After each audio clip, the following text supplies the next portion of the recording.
Don O'Keefe present, as well as Chris Fotia from Tahoe Forest as well. I'll ask them, each speaker, if you could spell your last name before you give your statement. And with that, we'll start with Sheriff Shannon Moon. Thank you so much, and thank you for being here today. This has been one of the, clearly with the weather event, but one of the major cases that my agency has been a part of in the last several years. Again, my name is Shannon Moon, SHANNANMOON, and I am the Sheriff of Nevada County. It's important to know this is an ongoing incident, and some facts do change. So this is the information that we have at the time. A clear example of that is just as we were going through our investigation last night, knowing some of the numbers have changed on who we've been looking for. So at 11:30 yesterday on February 17th, our dispatch center, we have a regional dispatch center here in Nevada County, received a 911 call reporting of the avalanche in the Castle Peak area of Nevada County. Castle Peak is north of Interstate 80, right there at the Donner Summit, heading into Truckee. It's a very remote, rugged area on the north side of the highway there. It is not a groomed area or a ski resort area. This is a backcountry area, rugged terrain, where we have a lot of recreationists in the summer hiking, and in the winter, clearly the over snow skiing and such. It's very close to the Pacific Crest Trail, and it is in the Tahoe National Forest. It was initially reported that 16 individuals were on a guided trip by Blackbird Mountain Guides out of Truckee. There were 4 guides and initially reported as 12 guests. This information was later updated after we got on scene. We were working with Blackbird Mountain Guides the entire time. They provided us with their manifest for their trip. Initially, that trip had 12 clients signed up for that trip. Once we got on scene, we were told and confirmed that only 11 went on that trip. One person, last minute, decided to back out of that trip. So this was a part of a 3-day trip from Blackbird Mountain Guides to the Frog Lake Huts, which is right in that area of Castle Peak. They have been, and yesterday was their 3rd day that they were returning, coming out of the backcountry, coming back to the trailhead when the avalanche occurred. The Sheriff's Office, along with Truckee Fire, immediately started coordinating a response to get into the area, and we requested mutual aid from both our friends to the east, the Placer County Sheriff's Office, and the Tahoe Nordic Search and Rescue Team. We also requested assistance from our friends farther to the east in the state of Nevada, the Washoe County Sheriff's Office and the Washoe County Search and Rescue Team. That was all coordinated through our mutual aid system in California, which is the California Office of Emergency Services. Highly skilled rescue teams departed yesterday from both our Boreal Mountain Ski Resort, which is on the south side of the highway right there at the trailhead, and at the Tahoe Donner Alder Creek Adventure Center, which is in Tahoe Donner. So we had 2 different teams deploying, roughly 50 skilled folks deploying into the scene, both from the south side and from the north side, trying to come in to this area. Extreme weather conditions, I would say, is an understatement. Lots of snow, gale force winds, making it impossible to see. So it was very much a slow and steady pace, going with snowcats, skiers, going up into the area, which is still considered a very high danger for avalanche. So our tracked mobile equipment, number one, getting them to the scene on Highway 80, which was closed, lots of snow on the roadway. Took us a while to get our equipment into the location before we could deploy into the backcountry. And then once we decided to put the teams out there, again, with lots of safety plans, I can't stress that enough, making sure that our responders and our volunteers and our staff were safe in getting to the location, knowing that we had 6 survivors based on the information that we were getting on communication through the iPhone SOS, that we could have conversations with them.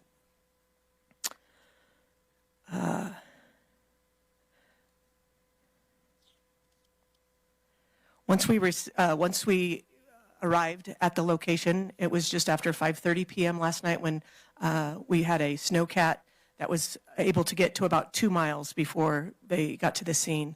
And so from the 2 miles in, they skied in because, again, the tracked machinery and the potential for another avalanche. So they skied in from there. They were able to locate the 6 survivors. They were sheltered. They had some equipment with them trying to not only stay warm, but they had medical issues as well. They had themselves already started, looking for their teammates and their clients that were missing in the avalanche. They were able to locate 3 decedents at the time when they were waiting for us to get there to help rescue them. Once at 5:30, once our team got there, again, extreme conditions. The 2 of the 6 were not mobile. They could not walk because of the injuries they sustained during the avalanche. And we were able to safely get them the 2 miles from that location to the snowcat. And 4 others were able to get to the snowcat themselves. So all 6 were rescued off of the mountain. The information I have at the time at this time is that of the 6, 1 was a Blackbird Mountain guide, and 5 survivors were clients on that tour.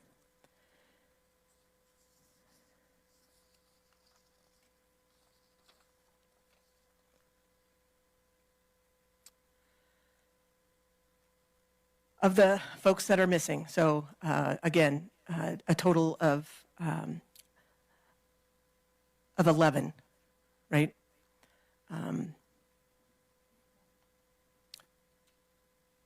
9 women and 6 men total. Of the 15 that were on this guided trip, they were 9 women and 6 men.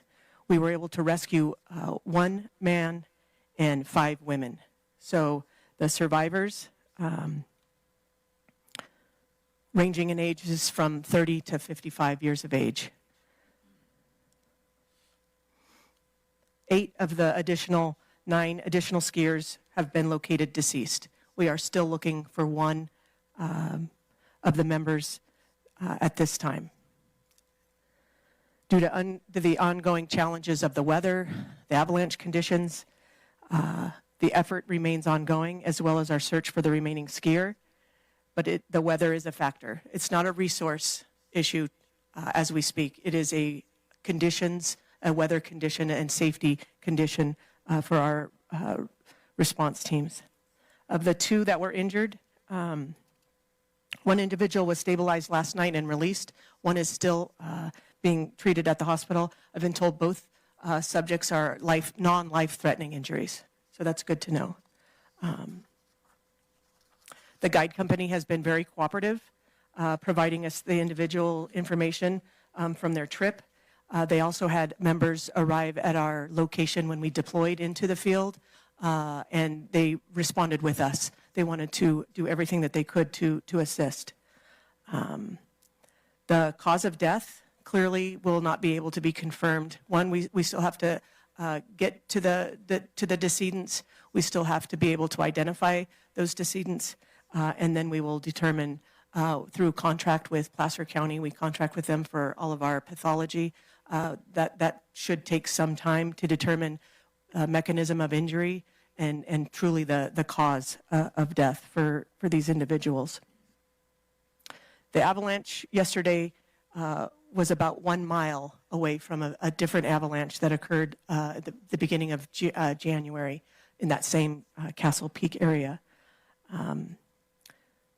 Please understand that this incident remains ongoing. Our focus remains on recovering, but the snow and the unsure conditions are creating an issue to making sure that we can safely do that.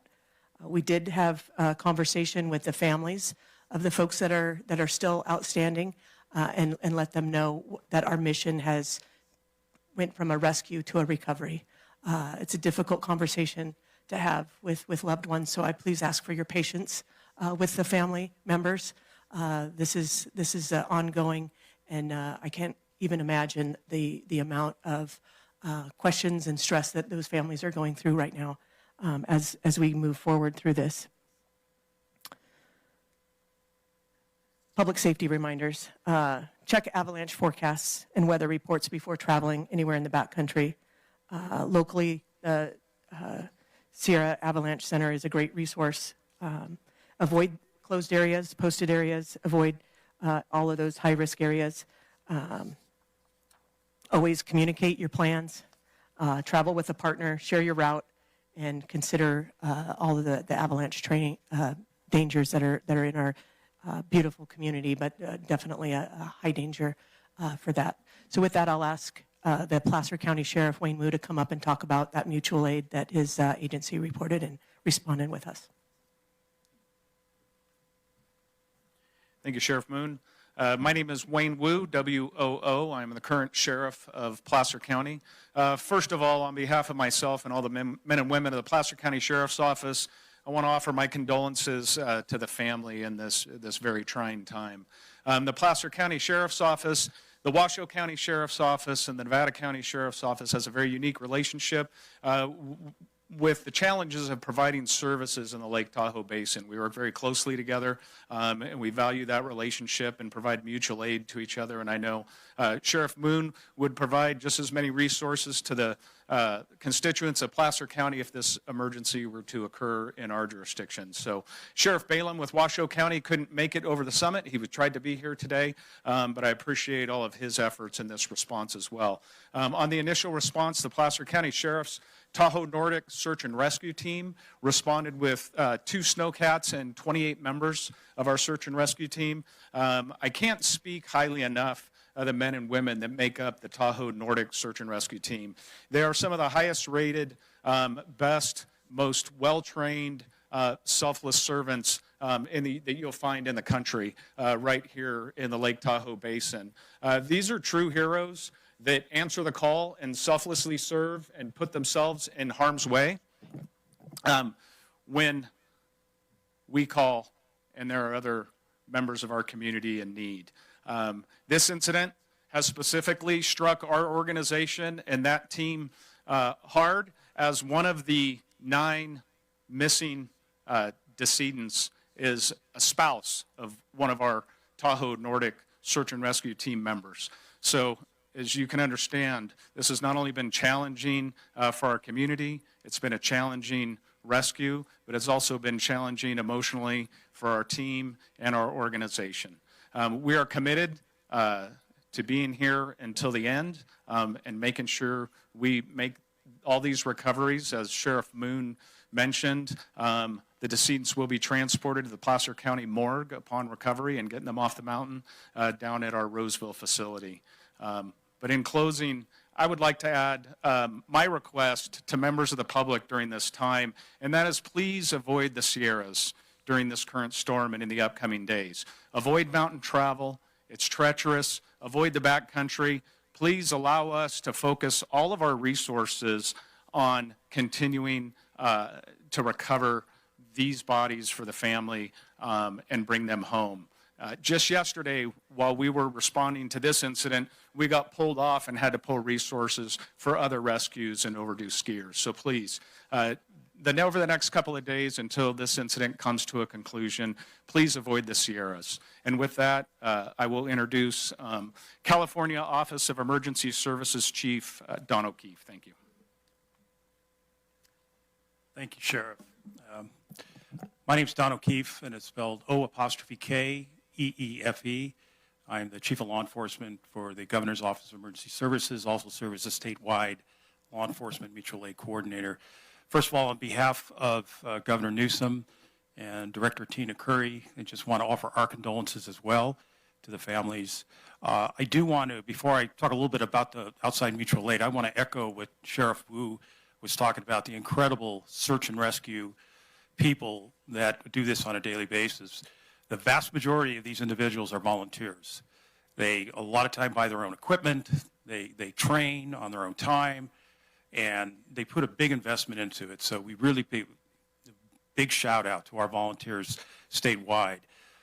Yesterday, around 11:30, the California State Warning Center received a a call from a public, not a public, but a private, beacon, one of the companies, that there was an emergency. We were able to track it to an area in remote Nevada County.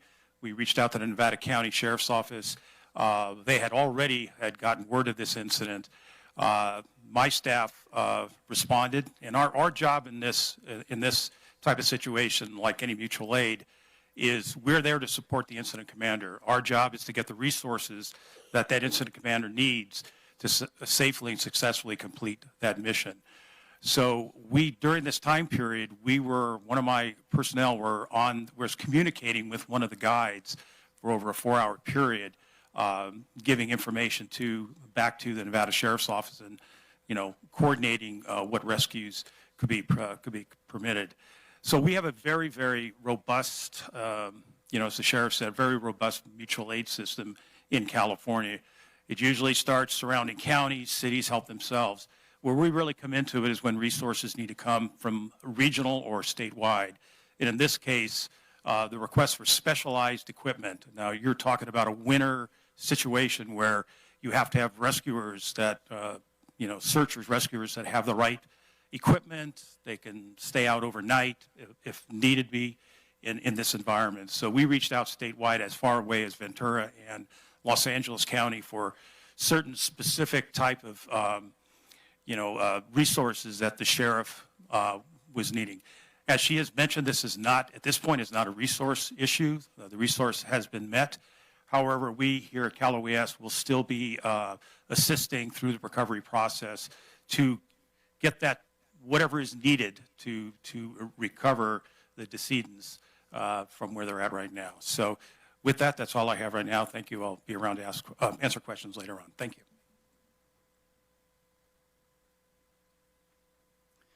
Hi, my name is Chris Foutrier. Last name is spelled F as in Frank, E-U, T as in Tom, R-I-E-R. I'm the forest supervisor of the Tahoe National Forest. The Sierra Avalanche Center is hosted on the Truckee Ranger District of the Tahoe National Forest. I was able to speak with one of the professional forecasters there as they were on their way to the field to get some more field data for the regional forecasting job they have, which is over 5 forests and 2 state region. I too want to extend my condolences to the families who are dealing with lost family members, and a sincere thank you as well to the courageous search and rescue folks who responded quickly and under dangerous conditions. I'd point you to the Sierra Avalanche Center's website for the best information on this avalanche. What we do understand is that it was about a football field in length. It resulted when a persistent weak layer had a large load of snow over the top of it. That persistent weak layer is still there and has reloaded with another 3 feet of snow, so the hazard remains high. And happy to answer any further questions that I can. Thank you. So with that, we'll open up public questions on a first come basis. I see your hand there. Before though, with that, if we could keep in mind again the decedents, please. We won't be sharing any information on the decedents out of respect for the family.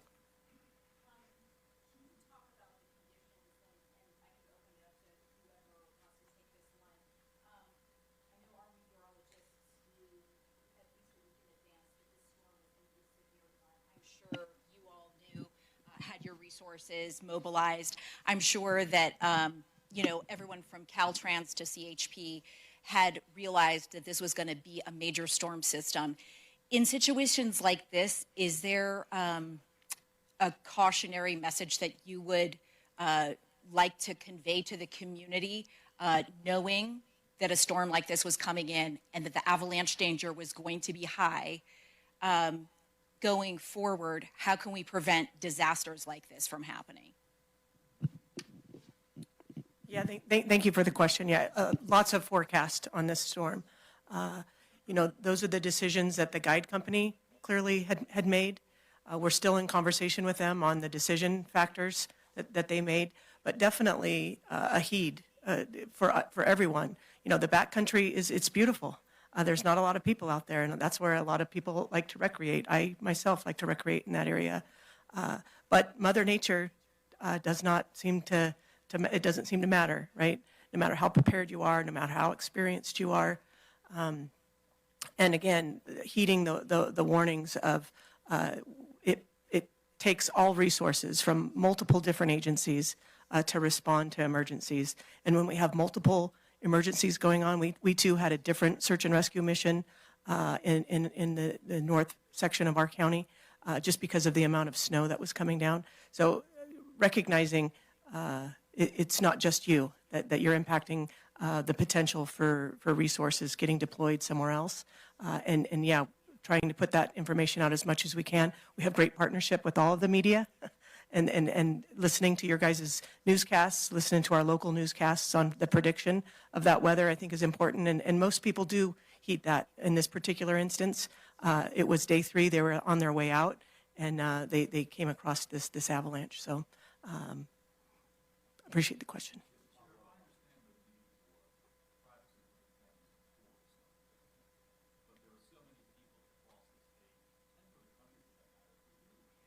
Giving their condolences. My question is, can you give us even just whether they, but anything with their hometown and their state, perhaps? Yeah, multiple different states, definitely.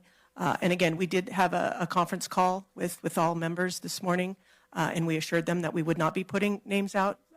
They're still reeling, quite considerable, and I could not imagine what they're going through. So as soon as we can get that information out, we will.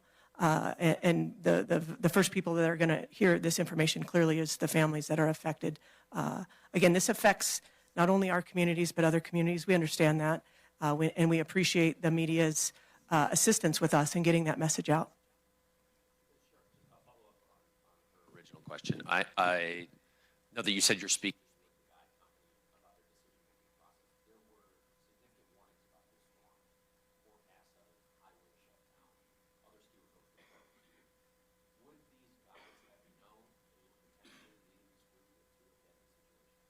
Well, I would say the communication lines, clearly we were able to communicate with them during the avalanche. What kind of communication lines they had as they were out on their 3-day tour trip, you know, I can't speak to that. Those are all questions that we're asking, and appreciate the patience while we get through this and investigate the totality. Not just so that we know, but so these families know. I think that's the core piece of my mind is wanting to be able to provide answers to the families that were affected, the guide members that were present, and the clients that paid for this trip. Thank you.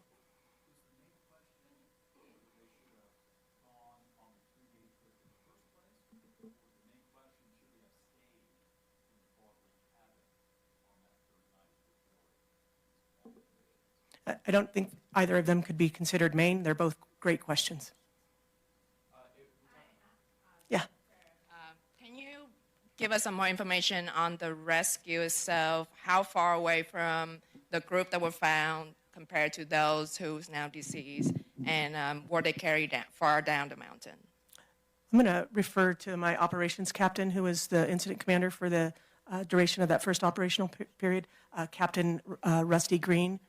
He'll answer that question for you. My name is Rusty Green, Greene. The group was fairly close together. The recovery was also, the bodies that were recovered fairly close together. It was reported by the individuals that survived that they were attempting to go out as a group, that someone saw the avalanche, yelled avalanche, and then it overtook them rather quickly. One more follow-up. And can you share more about the account of the survivors after the rescue mission? Yes, 2 of the survivors were transported for medical treatment. They went to the hospital. 1 was released last night. 1 is expected to be released today. Both are expected to survive, everyone else was released at scene.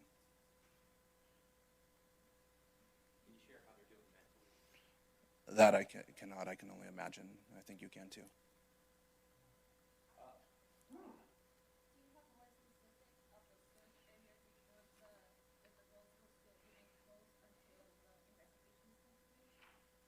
There's no actual roadway into the search area. It's accessed via a snowcat, a snowmobile, or cross-country skis. The interstate obviously will open, and that's the staging areas, and then we go from there. Knowing the topography, the landscape, the exact location of things, can you describe exactly where that football field size Avalanche field is located, say, in proximity to Castle Peak proper and then the Frog Lake cabins? And are you able to kind of pinpoint it, or has that not been officially mapped and triangulated at this moment? Chris, I also have a follow-up question for you. I know that you had mentioned we had the football field Avalanche, and then essentially it's been reloaded with snow. Obviously, this is a really complicated procedure to get the bodies recovered from the scene. Is there fear that there could be another avalanche that might rebury those bodies and they could potentially be lost for some time? I'm going to invite the first responders to answer that. Yes, that's a consideration, but we also have to take into consideration the longer that we continue to have people out there and exposed, the higher chance we put our rescuers in danger. So is it a consideration? Yes, but it's just one of the factors weighing in our decision.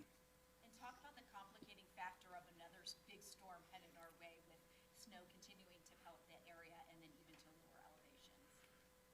Well, it's going to make things much more difficult as far as accessing the area, right? It's going to continue to increase the danger of future avalanches, and it's going to continue to make the recovery just harder the longer it goes. We understand that. We understand the importance of doing the recovery, but we just have to weigh all those factors in and do it in the best way possible.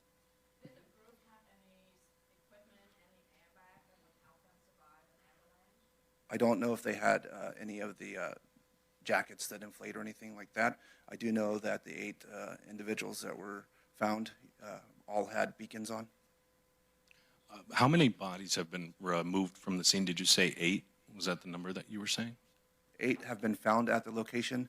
So far, due to the terrain, it's vertical in nature. They were only able to remove the individuals that had survived and needed medical care last night. The actual decedents are still located in the avalanche area. And can you give any gender at all of the people? I believe the sheriff provided that breakdown. We can provide that for you if need be.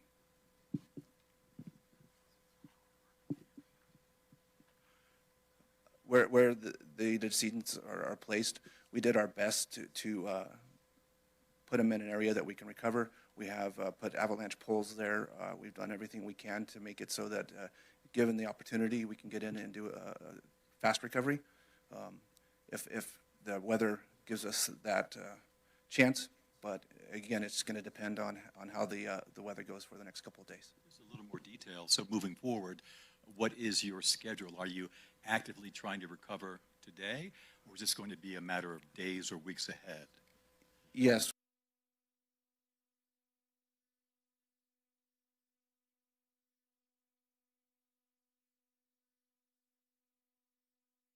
We're actively going to do the recovery as soon as we can.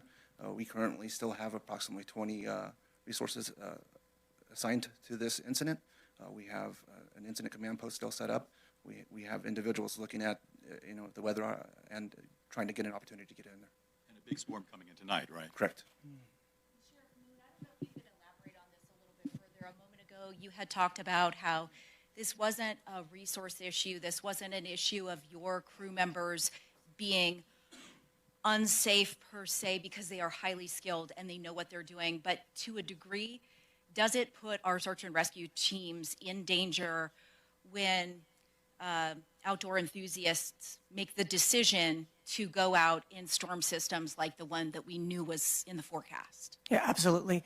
And that's part of that planning briefing that they do before they deploy, in recognizing we have to reach people before we can help rescue people.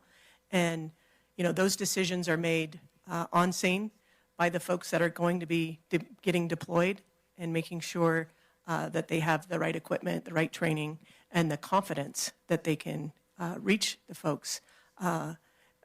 Last night, I commend them for knowing that they had 6 people that had survived and they wanted to get there as soon as they could. And they took some risks, clearly.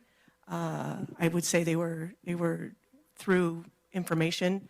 And today, looking at it, the risk is still as high with the mission moving to a recovery.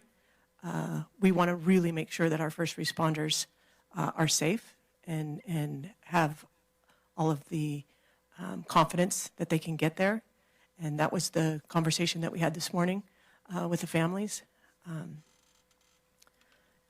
And again, I can't stress it enough. The search and rescue volunteers, they sign up for this. They are not compensated. We had several staff members from the Sheriff's Office, both my office, the Placer County Sheriff's Office, working in concert with them. Again, making sure that we're safe and that our plans are in place. We have good communication. They came up with the plan of how far they were going to get the tracked vehicles, and knowing that they can get all the ways to them just based on what the conditions were, and making sure that they were able to safely get out of there. It was a full day of work for them, and those are the questions that we're asking today, and looking at the weather, looking at the forecast, and really just making sure that we're going to do this as safe as possible, with knowing that we have a great resource coming from all agencies. Yesterday, I was inundated with texts and words of encouragement from all sheriffs across the state saying, if you need us, we'll be there. Again, our mutual aid system is designed for the agencies to put in the request through Cal OES, and then Cal OES finds us those resources, and they've been great at doing that. But again, we could have all the resources we want, but if it's not safe to get to that location, we really have to make sure that we're making great decisions on this side. We know that group left the Frog Lake huts. Were they the only people at the huts? Are there anyone still there who maybe decided to wait out the storm? That information, I'm sure, is getting through their statements, but I don't have information for you for that. But we will ask those questions. Okay. And then also, Sheriff, you mentioned that one of the deceased is a spouse of a member of your search and rescue team. What is the impact on the team knowing this is such a personal connection? Yeah, I think everybody has circled around to provide their love and condolences for this family, but I think it's also motivated the team of their purpose and to go out there and rescue those that were still alive and now recover, those decedents that are still out there. And so, while it's been an emotional impact and we're all trying to support the family, we still have a job to do. And we will be here side by side with Sheriff Moon and the families until we get every last decedent off the mountain. And then also for you, Sheriff, and really for anyone, it's not uncommon for avalanche fatalities to happen. This is a very high number, a number that I don't believe we've seen for decades. Have any of you seen a rescue operation, or particularly a deadly operation of this scale in the past, or was this something that was new even for your standards? Yeah, I'll turn it over to Sheriff Moon in a second, because I know she just had another fatality that within the last 12 months in that Castle Peak area. But, the Placer County Sheriff's Office has dealt with a severe avalanche tragedy, and the avalanche at Alpine Meadows, which I believe we had 7 fatalities. That was extremely taxing on our organization and the community at the time. So to see this tragic incident unfold and potentially have that many losses of life, it's horrible to see, and I think that's why we're all so committed to seeing this through until the end. It's unfortunately, we're kind of at the will of Mother Nature at this point, and going to have to wait for hopefully a decent break in the weather and make sure we get every last soul off that mountain. I'll leave it to the Nevada County Sheriff's Office operations to decide and weigh in on that.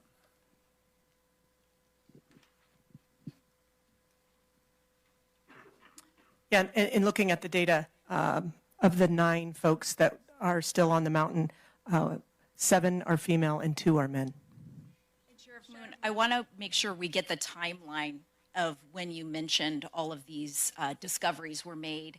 I believe you said that around 5:30 p.m., your search and rescue teams who had gone in and then on the Snowcat skied in 2 miles, made contact with the 6 survivors, and the 6 survivors led them to the 8 decedents that you knew about, or 3 decedents at the time? At that time, they had located 3 decedents themselves while they were waiting for their rescue. Our search and rescue team, once they arrived, were able to locate the rest. Okay, and then I know, with much respect to your office, last night you all issued a statement about the efforts at about 10:40 p.m. At that time, it was still a search mission for people who were presumed to be alive. At that point, was the decision made to still call it a search mission for potential survivors because they had not been pronounced dead? Or how does that work with your office making the announcement? And then we were kind of under the impression that there was a search mission going on for survivors as of this morning. So how does that work out? Yeah, first and foremost, we wanted to talk to the families before we released anything. So from last night till this morning. And again, it was through statements from the rescuers that were on scene, and they were able to locate the total of 8 known decedents. We're still looking for 1. And again, based on the conversations of truly what their conditions were, looking at the forecast, looking at the totality of the circumstances, and recognizing that it was going to be very difficult for us to get back out there. And again, the information comes in. We try to confirm and assure that we have the best information. But this morning, we really wanted to be able to have a conversation with the families before making any announcements. Sheriff Moon, 7 are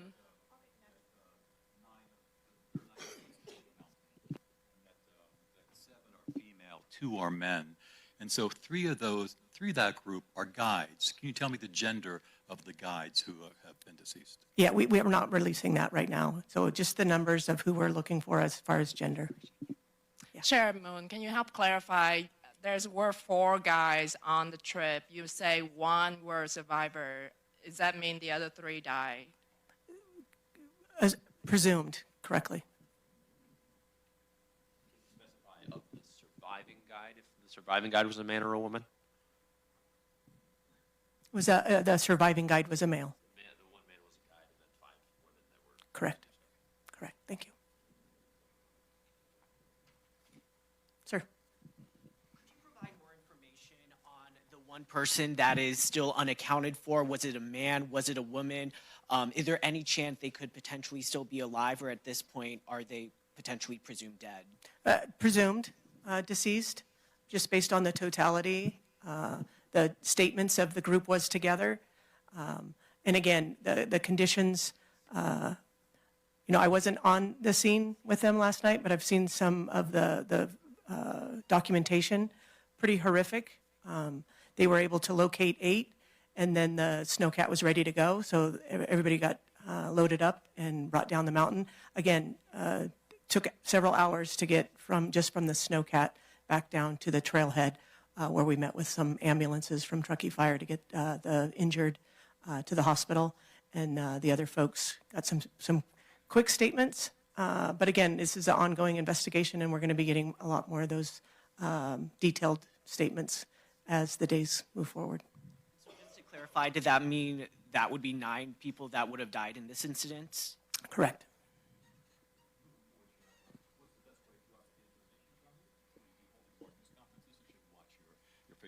Yeah, we don't have any more press conferences scheduled. We would have put that out. But our public information officer is Ashley Quadros. She's the one that started our conference today. She can put out her information if you haven't already received that information. I'm sure several of you are here today because you've been in contact with the office. And as soon as we get any updated information, again, we'll be having those conversations with the family, and then we'll be reporting out the information for you all. And just to clarify, were the SOS signals, I think Rusty, you mentioned they were sort of like iPhone SOS communication. Is that what the 6 used, or did they use an Avalanche beacon per se? And for the lay people, can you describe the differences in the communication tactics? You know, what's more effective, the iPhone SOS or a beacon device that somebody would buy from an REI or something like that? Right. We received information from both. So both of those came through. As far as the technology, I don't know if Dawn or Rusty has more on the actual beacon devices.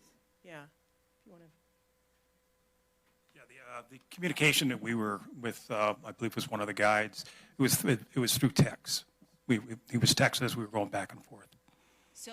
So it is safe to say for people who do this kind of outdoors recreating that sometimes the technology can be as good as just using your iPhone and texting back and forth, or would you recommend that anybody who does chance going out in the backcountry? I really am not in a position to recommend anything on it, but I think, these devices are very readily available, and, I think if you're going to be in the backcountry, it'd probably be wise to have one of those.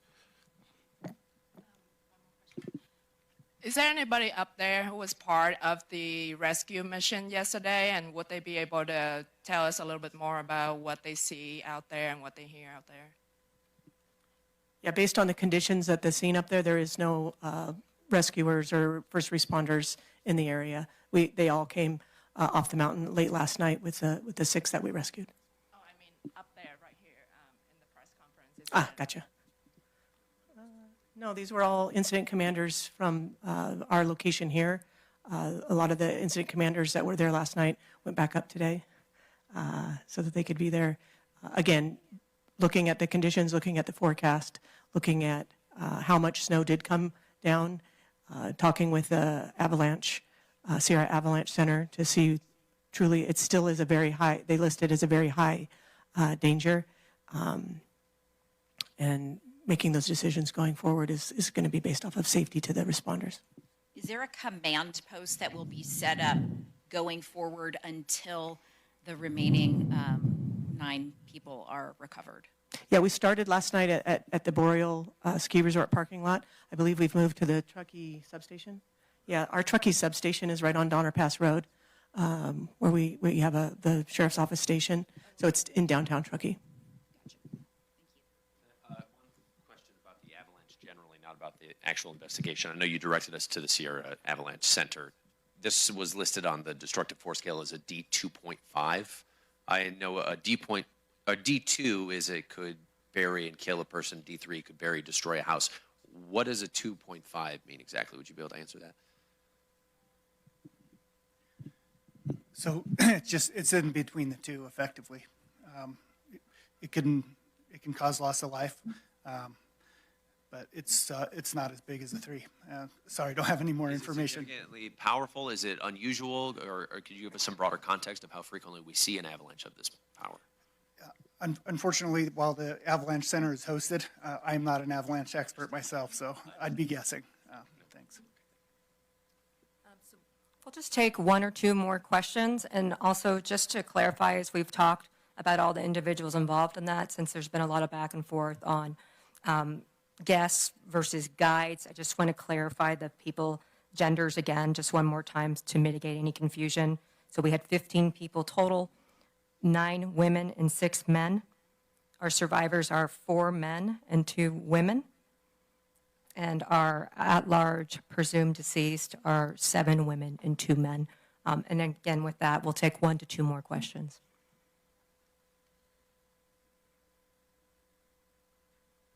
Yes.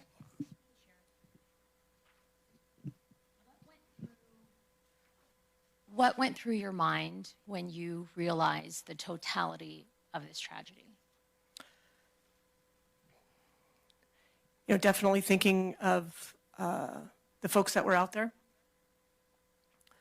You know, the 6 that we had contact with, wanting to do everything we could in our power to get to them. Also weighing in, making sure that our staff and our volunteers that, again, I've been a search and rescue coordinator through my career here at the Sheriff's Office. Incredible group of men and women that respond day and night to calls that we request them because of their expertise and their training and their commitment. They're folks that like to recreate, and to know that we have that resource. Also, in talking with our staff, making sure that we were safe last night. Horrific conditions, just whiteout conditions. It's a known area where we have a lot of missions, search and rescue missions, that Castle Peak, Peter Grubb Hut, Frog Lake Hut area. So we train in that area. So they knew the terrain. That doesn't make it easier for them when the snow conditions and the wind conditions. So what was going through my mind is hopefully they can get there to the 6 that were sheltering in place. So getting the call that they had made it, and then they made it safely off the mountain, but immediately thinking of the folks that didn't make it, and knowing our mission now is to get them home, and making sure that we're doing it safely, and in constant conversation with those families. Thank you. How low the temperature dropped last night?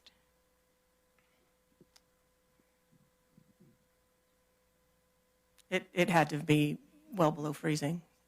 You know, clearly it was snowing most of the night up there. So in the high 20s, low 30s. Cold conditions. Really appreciate it. All right, that will conclude our news conference for today. We will continue to keep everyone updated as we continue to, our search and rescue crew continues to help get all those folks off the mountain safely and back to their loved ones. The